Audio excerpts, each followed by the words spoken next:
کیونکہ گجریلا کی وہ آ گیا. اب گجریلا اس لیے آ گیا کہ گجریلا جو ہے اس کو فریز کیا جاتا ہے, یعنی فریز کرنے سے مراد ہے اس کو آپ فریز میں رکھ سکتے ہیں آرام سے, وہ کافی لمبا چل جاتا ہے. جو گاجر کا حلوہ ہوتا ہے اس کو گرم گرم کھان کا مزہ آتا ہے.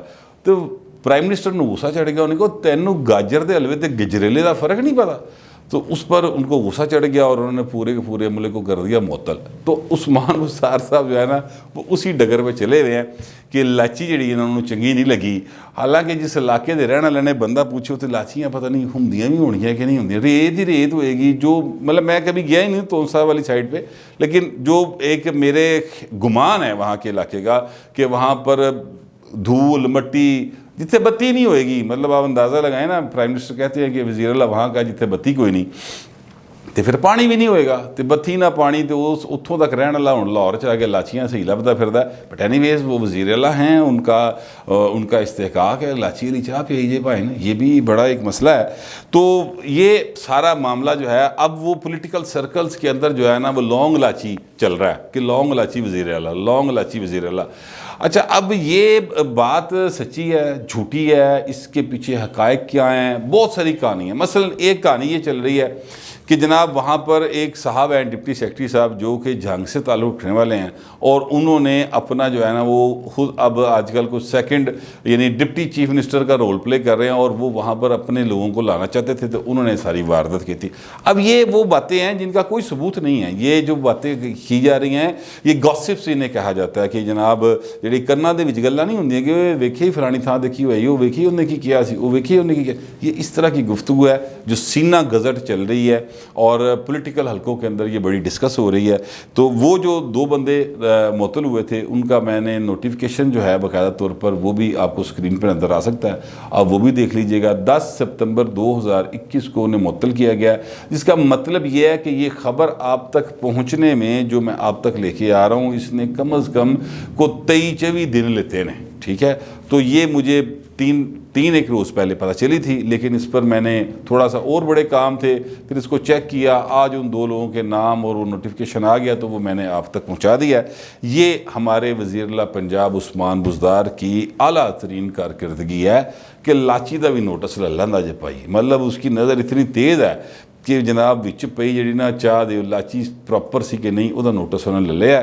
یہ ان کی ایک کارکردگی ہے. عمران خان صاحب اکثر کہتے ہیں کہ جناب انہوں دی وہ کام بہت کرتے ہیں لیکن ان کی کارکردگی کا دکھائی نہیں دیتی, تو کارکردگی یہ ہے.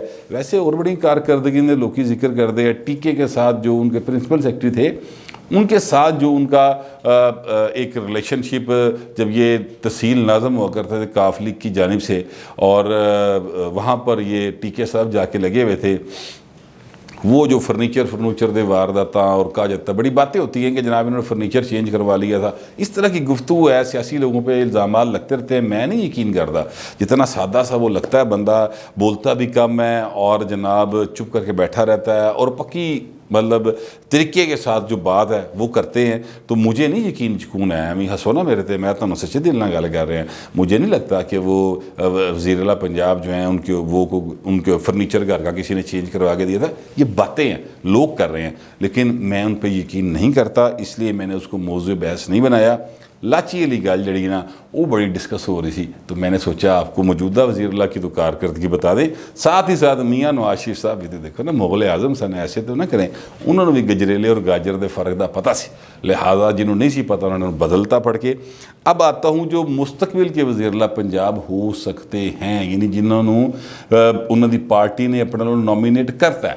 شہباز شریف صاحب کے صاحبزادے حمزہ شہباز شریف صاحب.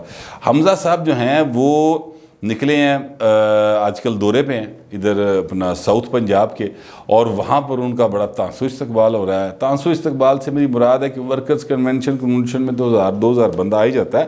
وہ تو اتنے بندے تو کوئی بھی جو بندہ مقبول ہوتا ہے وہ اکٹھے کر لیتا ہے, لیکن اصل بات جو ہے وہ یہ نہیں ہے. اصل بات یہ ہے کہ ان کا دورہ اس لیے میں کامیاب کنسیڈر کر رہا ہوں کیونکہ وہاں پر بہت سارے لوگوں نے ان کو جوائن کیا ہے, جس میں اسحاق بچا صاحب بہت بڑا نام ہے. پاکستان پیپلز پارٹی کے یہ کریکٹر تھے, پارٹی چھوڑ گئے تھے ویسے درمیان میں, اور سائٹ پر ہو کے بیٹھ گئے تھے. یہ 88 سے لے کر 93 تک یہ ایم پی اے رہے, پھر یہ پارٹی سے 97 کے بعد بھی رہے. 2002 میں یہ پارٹی کی طرف سے الیکشن کنٹیسٹ نہیں کیا تھا, کسی اور طرف سے کیا تھا, پھر وچوں کدی آ گئے, وچوں کدی چلے گئے, ستے جاگے جی ایٹم میں کی سی, لیکن ایک وقت میں بہت بڑا نام تھے بچا صاحب, اور وہ انہوں نے جوائن کیا. اسی طرح جناب ایک خانے وال سے جمیل شاہ صاحب ہیں, یہ پیپلز پارٹی کے سابق ایم پی اے تھے, تو انہوں نے بھی جوائن کیا ہے مسلم لیگ نون کو. اور ساتھ ہی ساتھ جو ہے وہ سابق ڈپٹی اسپیکر شیر علی گورچانی صاحب, انہوں نے نون لیگ کو پھر جوائن کر لی. شیر علی گورچانی صاحب کا میں آپ کو ایک واقعہ سنانا چاہتا ہوں. شیر علی گورچانی صاحب جو ہے نا, یہ باقاعدہ طور پر مسلم لیگ نون کے ٹکٹ پہ جیت کے ایم پی اے بنے, اور پھر ان کو بنا دیا گیا ڈپٹی اسپیکر پنجاب اسمبلی. پھر جب 2018 کا الیکشن آیا تو انہوں نے ٹکٹ لینے سے کر دیا انکار, اور انہوں نے الیکشن کا ٹیسٹ کیا, کوئی جیپ کا نشان تھا شاید اس کے اوپر, اور آزاد الیکشن کا ٹیسٹ کیا. کوشش انہوں نے کی کہ تحریک انصاف میں چلے جائیں, نہیں جا سکے. جو مد مقابل دوسرا ٹرائب ہے یا انہی کی برادری کے لوگ ہیں, انہوں کا ہاتھ بوتا پہندا سی, وہ چلے گئے اس پاسے. تو یہ یہاں پر سیٹ جو ہے وہ مسلم لیگ نون کی نہیں بنی تھی. یہ صاحب جو ہیں یہاں پر ایکچولی کینڈیڈیٹ ہی کوئی نہیں رہا تھا, انہوں نے یہ حال کیا تھا کہ نون لیگ کا کینڈیڈیٹ یہاں پہ کوئی نہیں بچا تھا, عین موقع تے ٹکٹ لینے کرتی سی واپس. اب وہ دوبارہ شامل ہو گئے ہیں مسلم لیگ نون کے اندر. اچھا, اب جیسے جیسے وقت گزرے گا تو لوگ جو ہیں وہ اپنی سیاسی پوزیشننگ جو ہے نا اس کو ری اسیس کریں گے, اور نئی نئی سیاسی جماعتوں میں ان کی انٹریاں ہوں گی, نئے نئے گروپس اور پینل جو ہیں وہ مارز وجود میں آئیں گے. لیکن حمزہ صاحب کے وہاں پر جانے سے لوگوں کی جو نامور لوگ ہیں یہ اپنے اپنے علاقے کے, انہوں نے جو شمولیت اختیار کی, اس کی وجہ کیا؟ اس کی وجہ سر یہ ہے کہ میں نے آپ کو ایک ویلاگ میں بتایا تھا کہ حمزہ شہباز شریف صاحب جو ہے نا, ان کو پنجاب کے امور کی ذمہ داری جو ہے نا باقاعدہ طور پر دے دی ہے میاں محمد نواز شریف نے. اپنے خاندان اور پارٹی کے اہم لوگوں کو بتا دیا ہے کہ جناب اگلی باری یہ حکومت لبی تے وزیر اعظم کون ہوئے گا, اسپیکر کون ہوئے گا, وزیر خارجہ کون ہوئے گا. اور حمزہ صاحب جو ہیں وہ پنجاب کے سارے معاملات کو دیکھیں گے, امور کو, اور وہ جو امور دیکھیں گے تو انہوں نے کہا پہنے جس لئے تسی بنو گے وزیر حکومت بنے گی, اس وقت دیکھنے لی گل وکری ہے. آپ آج سے ہی سارے معاملات کو دیکھیں گے. تو رانا ثناء اللہ صاحب کے ساتھ مل کر وہ وہاں پر چلے گئے ہیں, اور وہاں پر جا کر پھر ان کو ایک اچھی خاصی ظاہر ایک بڑا بہتر ویلکم ہوتا ہے یہ کہ کوئی اہم شخصیات جو آپ کو جوائن کریں. بلاول صاحب بھی وہاں پر گئے تھے, بلاول صاحب کو 3-4 لوگوں نے جوائن کیا تھا, اور وہاں پر عوامی استقبال بلاول صاحب کے بہت بڑے ہوئے تھے, بڑے اچھے ہوئے تھے. اب چونکہ نون لیگ کو اس بات کا علم ہے کہ سینٹرل پنجاب پیپلز پارٹی دا ککھ نہ کنڈا, تو ہمیں وہاں سے پیپلز پارٹی جو ہے وہ تنگ کر سکتی ہے آئندہ الیکشن کے اندر, لہٰذا انہوں نے ادھر کا دورہ کرنا شروع کر دیا جنوبی پنجاب کا, اور اتھوں انہوں نے خیر پیڑی شروع ہو گئی ہے. 4-5 وڈے نا اتھوں دے انہوں نے انٹری پاتی نون لیگ وچ. اب وہاں پر جو لوگ بیٹھے ہوئے ہیں اور وہ 3 سال یا 4 سال پارٹی کے ساتھ کھڑے رہے ہیں, ان کی حق تلفی جو ہوگی وہ بھی ایک سوال ہے. لیکن سیاسی جماعتیں جو ہیں وہ سیاست کی طرح ہی ظالم ہوتی ہیں, اور نون لیگ نے اپنے ورکرز کا اس حوالے سے کیا کہنا ہے کہ قربانیوں کو اپنے پاؤں تلے روندنے کا آغاز ان انٹریز کے بعد کر دیا ہے. اب کہنے والے کہتے ہیں کہ مستقبل قریب میں پی ٹی آئی کے اور بھی بہت سارے لوگ جو ہیں وہ جوائن کریں گے مسلم لیگ نواز کو, جو جیتے ہوئے ہیں یا جو مضبوط ہیں اپنے علاقوں میں.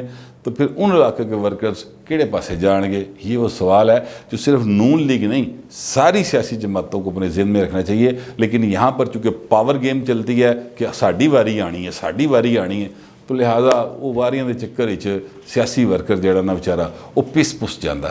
لونگ لاچی سے لے کے سیاسی ورکر کے پسرے تک کی جو صورتحال میرے سامنے تھی وہ میں نے آپ تک پہنچا دی ہے. اب آپ سے درخواست یہ ہے کہ کمنٹ ضرور کیجیے گا, لیکن ڈیسینسی کے ساتھ. فی الوقت اتنا ہی, ملتے ہیں اگلے ویلاگ.